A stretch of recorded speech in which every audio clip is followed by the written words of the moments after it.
Morning, কেমন আছেন আপনারা? আশা করি ভালোই আছেন। দেখুন আজকে চিংড়ি মাছ দিয়ে ফ্রাইড রাইস পোলাও বানাবো। পোলাও, চিংড়ি মাছের পোলাও আর ডিম দিয়ে। এখানে আদা রসুন লঙ্কা সব কষিয়ে নিচ্ছি পেস্ট করে মশলাটা। তারপরে মনে হলো যে ভিডিও করা হয়নি, ভিডিও করে নিচ্ছি মশলাটা। আপনারা যদি বলেন তাহলে ফুল রেসিপি দেবো।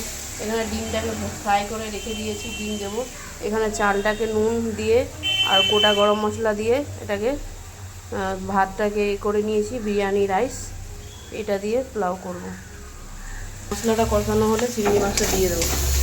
মশলাটা দেখে তেল ছেড়ে দিয়েছে, অনেকক্ষণ ধরে কষাচ্ছি। এবার চিংড়ি মাছটা অ্যাড করে তারপরে রাইসগুলো দিচ্ছি। এটা করা কোনো ঝামেলার কোনো কাজ নেই। সেটার মধ্যে আদা জিরা লঙ্কা সুজি দেওয়া, আর কিছু নেই। রসুন চলে না। মশলাটা পুরো লাল হয়ে গেছে।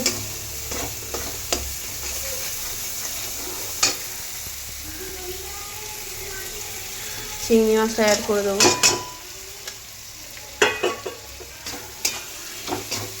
আপনারা সাপোর্ট করলে আমি একটা স্ট্যান্ড কিনতে পারবো, নাহলে হাতে নিয়ে ভিডিও বানাতে হচ্ছে আমার। এবার চিংড়ি মাছটা একটু কষিয়ে তারপরে চালগুলো দিয়ে নাড়াচাড়া করে দেবো। এখানে একটুখানি প্লেট দিয়ে চিংড়ি মাছের জল দিয়ে দিয়েছি।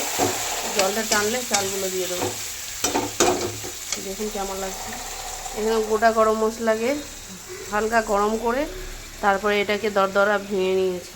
পুরো মিক্সড হবে না, এরকম দরদরা থাকবে, খেতে হেভি লাগে। লাস্টে এটা ছড়িয়ে দেবো, সেন্টটা খুব ভালো উঠবে।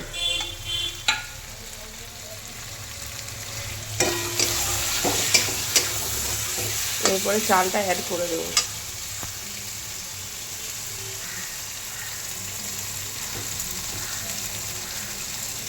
চালটা অ্যাড করে দেখাচ্ছি। অর্ধেক চাল দিয়েছি, অর্ধেক বাকি আছে। একটুখানি গরম মশলা উপর দিয়ে, যেটা দরদরা করে গরম করে পেস্ট করে দিয়েছি ওটা। এই যে অর্ধেক চালটা আছে, এবার এই চালটা অ্যাড করে দেবো। চালটা অ্যাড করে দিয়েছি গাইস, দেখুন কেমন লাগছে দেখতে। গ্যাসটা একদম লো করা ছিল। এবার এই করে দেবো। এবার গরম মশলাটাকে পুরো ছিটিয়ে দেবো এর মধ্যে, দিয়ে একটু ঘি দেবো। এটা একটু মিক্স করে নিই, তারপর আপনাদেরকে দেখাচ্ছি। দেখুন গাইস, ঘিটা দিয়েছি উপরে, এটাকে মিক্স করে নেবো। ঘিটা দিয়ে দিয়েছি, কেন এক হাতে ক্যামেরা নিয়ে তো ঘি দেওয়া যায় না, ওই জন্য। এবার ঘিটাকে ভালো করে ম্যাশ করে নেবো। ম্যাশ করে তারপরে দেখাচ্ছি আপনাদেরকে। ডিমটা সাজিয়ে দিয়েছি এর উপরে। কিছুক্ষণের জন্য গ্যাসটা কমিয়ে একটু দমে রেখে দেবো। দেখুন ফাইনাল লুকটা দেখুন এরকম। এবার দমে রেখে দেবেন 10 মিনিট। রাখার পরে আপনারা সার্ভ করে খেয়ে দেখবেন কেমন লাগছে, তারপরে কমেন্টে জানাবেন। এটাকে ঢাকা দিয়ে দেবো। এখন ঢাকা দিয়ে দেবো 10 মিনিটের জন্য। কেমন লাগছে কমেন্টে জানাবেন। ভালো লাগলে লাইক কমেন্ট শেয়ার করে দেবেন, আমার পাশে থাকবেন। আমাকে যারা যারা সাবস্ক্রাইব করবে, আমি তাদেরকে সাবস্ক্রাইব করব যদি আমার পাশে থাকেন আপনারা। তাহলে আজকের মতো টাটা। এটা আমি ঢাকা দিয়ে দিলাম, 10 মিনিট পরে খেতে দেবো। নেক্সট ভিডিওতে জানাবো কেমন হয়েছে।